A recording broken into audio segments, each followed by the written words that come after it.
Sobat, selamat datang di Direktorat Industri Elektronika dan Telematika atau IET. Industri elektronika dan telematika di Indonesia itu ternyata luas loh cakupannya. Kita lihat yuk ada apa aja. Industri elektronika, industri teknologi informasi dan komunikasi, industri software dan konten, dan masih banyak lagi loh yang tidak dapat disebutkan satu persatu. Persebaran industri. Terdapat 5.300-an industri elektronika dan telematika yang tersebar dari Sabang sampai Merauke. Penduduk Indonesia yang saat ini berjumlah 268,5 juta jiwa, 69%-nya merupakan penduduk usia produktif dan 175.000 diantaranya termasuk ke dalam sumber daya manusia industri elektronika dan telematika. Sobat sekalian, industri elektronika menunjukkan pertumbuhan yang berfluktuatif. Setelah sempat mengalami kontraksi, diharapkan pertumbuhan industri dapat kembali bangkit. Industri elektronika tetap memberikan kontribusi terhadap PDB nasional dengan persentase yang tidak berubah secara signifikan.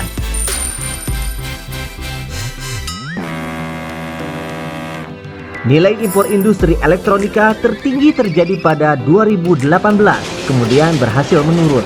Nilai investasi sektor industri elektronika terus mengalami kenaikan sejak tahun 2015.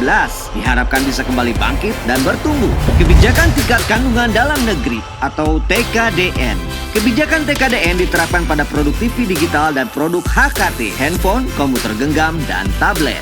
Tax incentive yang terdiri dari tax holiday, tax allowance, super deduction tax, bea masuk ditanggung pemerintah atau BMDTP yang diberikan untuk sektor tertentu dalam menyediakan bahan baku untuk menjaga daya saing yang mencakup komponen dan atau produk elektronika, peralatan telekomunikasi, kabel serat optik, smart card.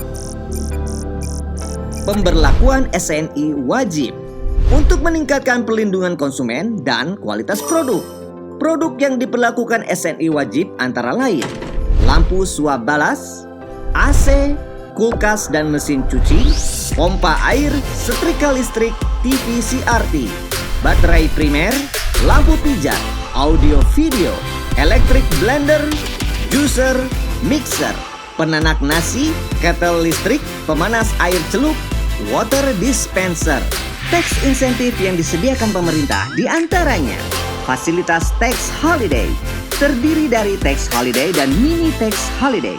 Tax holiday memberikan pengurangan PPh badan 100% selama 5 sampai dengan 20 tahun. Lalu pengurangan PPh badan 50% selama 2 tahun setelah jangka waktu pemanfaatan fasilitas tax holiday berakhir. Mini tax holiday memberikan pengurangan PPh badan 50% selama 5 tahun, lalu pengurangan PPh badan 25% selama 2 tahun setelah jangka waktu pemanfaatan fasilitas mini tax holiday berakhir. Fasilitas tax allowance, pengurangan fasilitas neto sebesar 30% dari jumlah penanaman modal dibebankan selama 6 tahun masing-masing 5% per tahun. Penyusutan dan amortisasi dipercepat. Tarif PPh dividen sebesar 10% atau tarif menurut perjanjian penghindaran pajak berganda yang berlaku. Fasilitas super deduction tax diberikan bagi industri yang mengadakan kegiatan vokasi dan penelitian dan pengembangan. Pengurangan penghasilan bruto paling tinggi 200% dari jumlah biaya yang dikeluarkan untuk kegiatan, praktik kerja atau pemagangan atau pembelajaran. Pengurangan penghasilan bruto paling tinggi 200% dari jumlah biaya yang dikeluarkan untuk kegiatan, penelitian dan pengembangan atau R&D.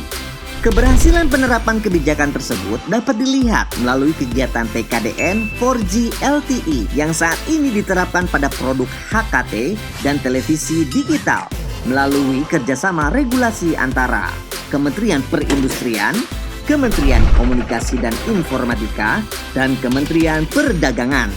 Saat ini, pemerintah telah menerbitkan Undang-Undang Cipta Kerja bagi sektor industri yang memiliki manfaat proses perizinan usaha yang lebih mudah bagi IKM dan industri besar, pemberian hak dan perlindungan pekerja, kemudahan pemberian insentif dan kepastian pelayanan dalam rangka investasi, ruang kegiatan usaha yang lebih luas, jaminan perlindungan hukum. Produksi dalam negeri meningkat dan impor menurun. dan pengembangan industri akan terus berlanjut melalui strategi substitusi impor dengan mendorong investasi baru maupun perluasan investasi yang sudah ada, implementasi peta jalan Making Indonesia 4.0, serta optimalisasi program peningkatan penggunaan produk dalam negeri. Dengan dukungan regulasi, maka diharapkan industri IET nasional akan semakin berjaya. Mari kita dukung sektor industri elektronika dan telematika untuk terus meningkatkan daya saing dan produktivitas industri nasional.